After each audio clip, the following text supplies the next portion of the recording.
महामानव डॉक्टर बाबासाहेब आंबेडकर यांची जयंती आणि त्यांची जयंती लोक फक्त महार लोक साजरे करतात, बाकीचे करत नाहीत. त्यावर एक छोटासा लेख. मला काही फोटोज मिळालेत, त्या फोटोजमधलंच लिहिलेलं आहे. हे काय माझ्या मनाचं रचना नाही.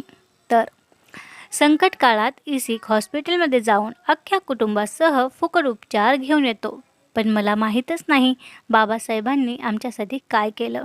अशा महामानवांची जयंती आहे.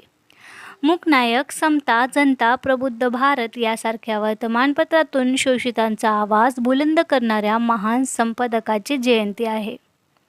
पब्लिक हॉलिडेला काम केलं तर डबल पगार घेतोच, पण बदलत आणखी एक सुट्टीसुद्धा घेतो. पण मला माहीत नाही आमच्यासाठी डॉक्टर बाबासाहेब आंबेडकरांनी काय केलं आहे. अशा महामानवांची जयंती आहे. सगळ्या क्षेत्रातील कामगारांना पोटभर सवलती घेऊन ढेकत देत म्हणा, बाबासाहेबांनी आमच्यासाठी काय केलं. अशा महामानवाची जयंती आहे.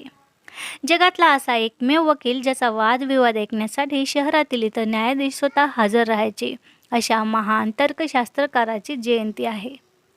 माझी डिलिव्हरी झाली आणि माझी काळजी घेण्यासाठी कंपनीने माझ्या नवऱ्याला देखील 14 दिवस सुट्ट्या दिल्या, त्याही भर पगारी. पण आम्हाला दोघांनाही माहीतच नाही की बाबासाहेबांनी आमच्यासाठी काय केले. अशा महामानवाची जयंती आहे. वडील गेले आणि वारस म्हणून त्यांच्या जागेवर नोकरीला लागलो, पण मला माहीतच नाही बाबासाहेबांनी आमच्यासाठी काय केले. अशा महामानवाची जयंती आहे. कामगारांच्या कामाचे तास 14 तासावरून 8 तास करणाऱ्या त्या भारताच्या पहिल्या महान कामगार नेत्याची जयंती आहे. पुरुषांप्रमाणे स्त्रियांनासुद्धा समान हक्काचा कायदा करणाऱ्या महान कायदेपंडिताची जयंती आहे. CL, PL, PHL, SL लावून सुट्टी घेऊन फिरायला जातो, पण मला माहीतच नाही बाबासाहेबांनी आमच्यासाठी काय केले. अशा महामानवाची जयंती आहे. जॉबवर कितीही लोड असला तरी आठवणीने वीक ऑफ घेतो, पण मला माहीतच नाही बाबासाहेबांनी आमच्यासाठी काय केले. अशा महामानवाची जयंती आहे. मी गरोदरपणात हक्काच्या सुट्ट्या घेते बरं, तेही भर पगारी, पण मला माहीतच नाही बाबासाहेबांनी आमच्यासाठी काय केले. जगातला असा एकमेव विद्यार्थी ज्याच्या शाळेचा पहिला दिवस विद्यार्थी दिवस म्हणून साजरा करतात. पगारात डिअरनेस अलाउन्सेस आला की आम्हाला खुदकन हसू येतो, पण बाबासाहेबांनी आमच्यासाठी काय केलं हेच आम्हाला आठवत नाही. ज्यांच्या प्रॉब्लेम ऑफ रुपी या ग्रंथातून भारतीय रिझर्व्ह बँक स्थापन झाली, त्या महान अर्थतज्ज्ञाची जयंती आहे. ज्यांना वर्गाच्या बाहेर बसून शिक्षण घ्यावे लागले, त्यांनी जगातील सर्वात महान संविधान लिहिलं, त्या संविधान निर्मात्याची जयंती आहे. जगातील अशी व्यक्ती ज्याने रक्ताचा एक थेंबसुद्धा न सांडवता सामाजिक, धार्मिक, राजनैतिक क्रांती घडवून आणली, त्या महान क्रांतिकारकाची जयंती आहे.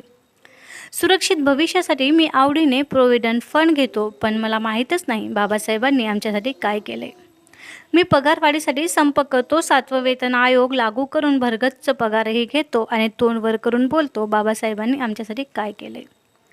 जगातला असा एकमेव मनुष्य ज्याने फक्त ग्रंथ ठेवण्यासाठी घर बांधलं, त्या ग्रंथप्रेमाची जयंती आहे. पब्लिक हॉलिडेला काम केलं तर डबल पगार घेतोच, पण बदलत आणखी एक सुट्टीसुद्धा घेतो, पण मला माहीत नाही आमच्यासाठी बाबासाहेबांनी काय केले. तर मित्रांनो, हे सारे अधिकार आपल्याला बाबासाहेबांनी दिले. एवढंच नाही तर याच्याहूनही कितीतरी जास्त अधिकार त्यांनी आपल्याला दिले आणि त्या महान क्रांतिकारकाला आपण विसरून जातो. खरंच किती निर्लज्ज लक्षण आहे हे.